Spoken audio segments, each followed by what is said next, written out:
Bonjour chers frères et sœurs croyants en Dieu. Bonjour chers frères et sœurs disciples du Christ.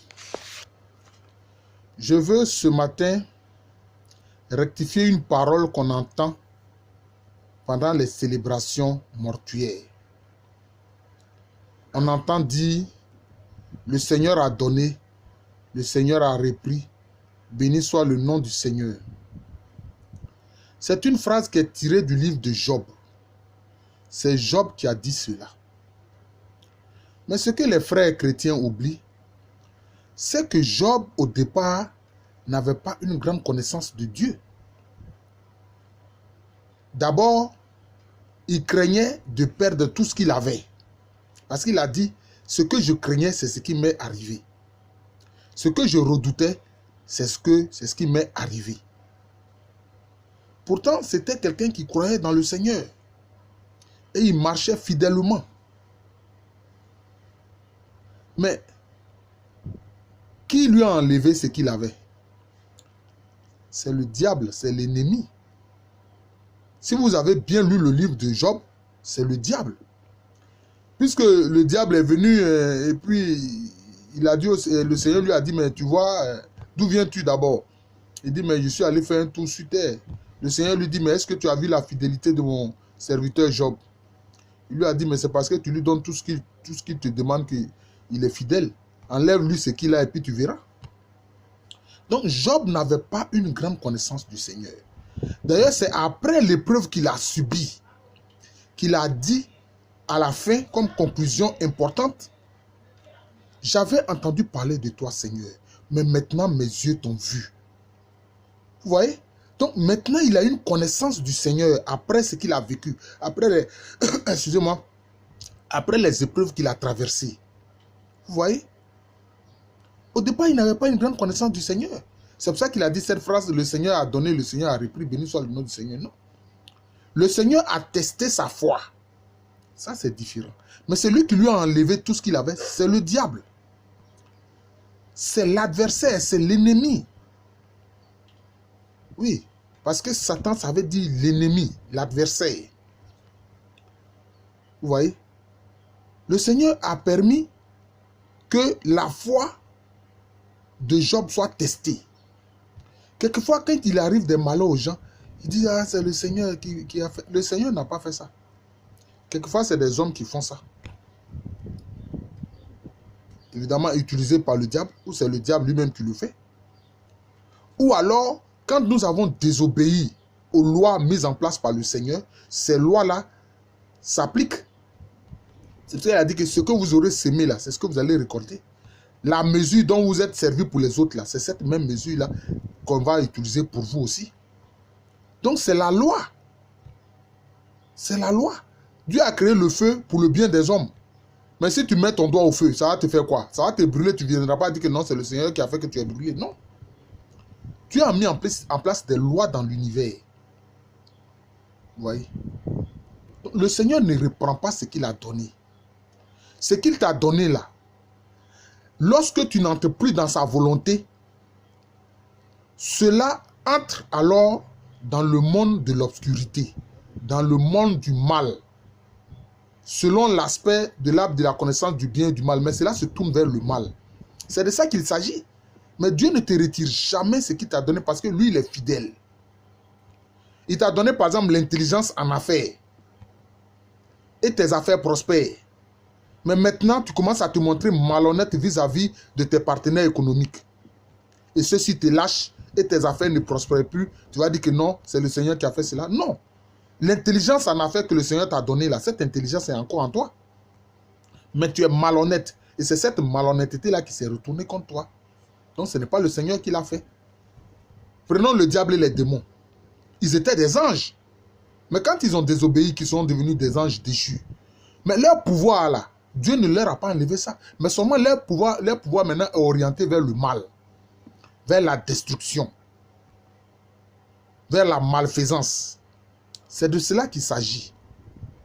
Donc, dire que le Seigneur a donné, le Seigneur a repris, c'est une méconnaissance du Seigneur. Le Seigneur ne reprend pas ce qu'il a donné. Maintenant, quant à la question de la mort, mais nous sommes sur terre dans l'arbre de la connaissance du bien et du mal. Et cet arbre-là génère la mort. C'est l'arbre de vie qui génère la vie. C'est à cause de ça que Dieu avait dit à Adam et Ève, mangez seulement les fruits de l'arbre de vie. Ne touchez pas l'arbre de la connaissance du bien et du mal. Parce que vous ne pouvez pas encore supporter ses conséquences. Mais c'est pour ça que vous remarquez, dans l'univers, tout meurt. Dans l'univers, tout meurt. Les étoiles meurent. Ce soleil que nous avons là mourra. Il a brûlé la moitié de son carburant, de son hydrogène.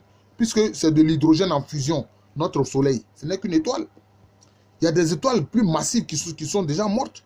Ça éclate en supernova. Ou bien ça s'effondre et puis ça devient des trous noirs. Donc tout meurt dans l'univers.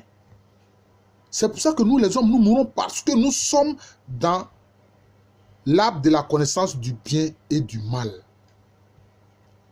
Mais après la mort, quand nous serons dans l'arbre de vie. D'ailleurs, Jésus-Christ est venu nous apporter le salut.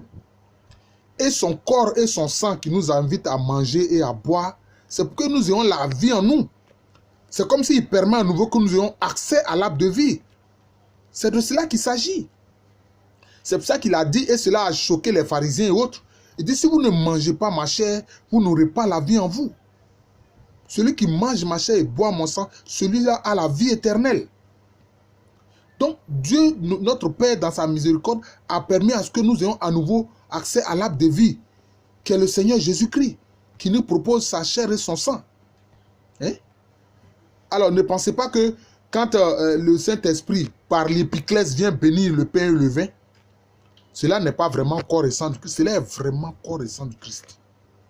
Et quand vous l'avez consommé, ça un jour je ferai spécialement une vidéo sur la question de la transsubstantiation ou de la consubstantiation, parce que la transsubstantiation, c'est ce en quoi les chrétiens catholiques et les chrétiens orthodoxes croient. Les églises réformées disent croire à la consubstantiation. C'est-à-dire que tant qu'ils ont fini de consommer le corps du Christ, bon, c'est fini. Une fois qu'ils se séparent, ils trouvent que le Christ n'est pas sous les espèces de pain et de vin. Non, il est encore dedans. Il est encore dedans. Donc, il ne faut pas jeter cela. Voilà. C'est pour ça que dans les églises catholiques, il y a un tabernacle où tout ça est gardé. On appelle ça la réserve. Donc, ne vous trompez plus. Ne dites pas le Seigneur a donné, le Seigneur a repris. Le Seigneur est fidèle. Il ne reprend pas ce qu'il a donné. Voilà. C'est nous-mêmes qui, par notre égarement, par nos péchés, font que ce qu'il nous a donné là, ça se retourne vers le mal parce que nous ne sommes plus dans sa volonté et cela devient une nuisance pour nous. C'est de cela qu'il s'agit. Dieu ne reprend pas ce qu'il a donné. Quant à la mort, nous sommes dans l'arbre de la connaissance du bien et du mal. C'est cet arbre-là qui génère la mort. Et ça, il avait prévenu Adam et Ève. Il leur avait dit ça. Si vous mangez de ce fruit-là, vous allez mourir. Donc, c'est pour ça que nous mourons. Et nous, puisque Dieu a mis l'homme au centre de la création, c'est pour ça que tout ce qui est dans la création meurt. Les étoiles meurent, les planètes meurent, des mers entières disparaissent. C'est comme ça. C'est comme ça. Hein? Des fleuves tarissent, etc. Des endroits qui étaient florissants deviennent des déserts. Tout meurt dans l'univers, y compris l'homme lui-même. Il faut comprendre ces choses-là. Voilà. Et nous sommes dans l'arbre de la connaissance du bien et du mal. Mal, ça veut dire quoi? Maladie, ça vient de quoi? Ça vient de mal. Maudit, ça veut dire quoi? Mal dit. C'est pour ça que ces choses négatives-là sont dans l'univers. Et c'est pour ça que les anges déchus sont au milieu de nous. Parce que Satan lui-même est descendu du 10e ciel. Il est sur terre. C'est pour ça que Jésus, ayant envoyé ses disciples en mission, a dit, mais je voyais Satan descendre du ciel. Voilà. Comme un éclair. Voilà, donc c'est cela. Je vous salue, chers frères et sœurs, à nouveau. Je suis le frère Jean de l'amour de Jésus, c'est mon nom spirituel. Et à l'état civil, je suis le professeur Alou Kwame René. Demandons au Saint-Esprit de nous donner une meilleure connaissance de la parole de Dieu. Parce qu'on peut la lire sans la comprendre. Et c'est pour ça que vous voyez, les 3 premiers dons de l'Esprit sont la sagesse divine, l'intelligence divine et la connaissance divine. Qu'on appelle aussi la science infuse. Merci encore et à bientôt.